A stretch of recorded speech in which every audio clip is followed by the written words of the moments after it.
యొక్క తొత్తులుగా మారినటువంటి బ్యూరోక్రాట్స్ తేలిపోయారు ప్రజల ముందర. అర్థమైపోయింది మీ చేతకానితనం.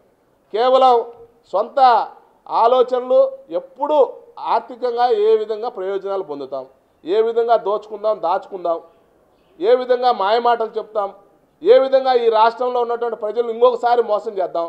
ప్రతిపక్షంలో ఉన్నప్పుడు రాజశేఖర రెడ్డి గారి యొక్క చిత్రపటాన్ని చూపించాం.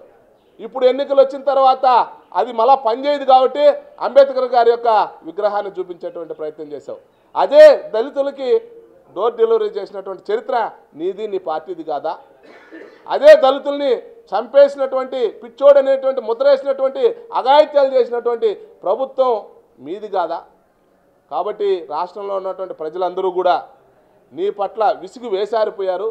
మేము చేసుకున్నటువంటి పాపం ఆంధ్రప్రదేశ్ ముఖ్యమంత్రిగా మీకు ఓట్లు వేయడం అనేటువంటి విషయంలో స్పష్టత వచ్చింది.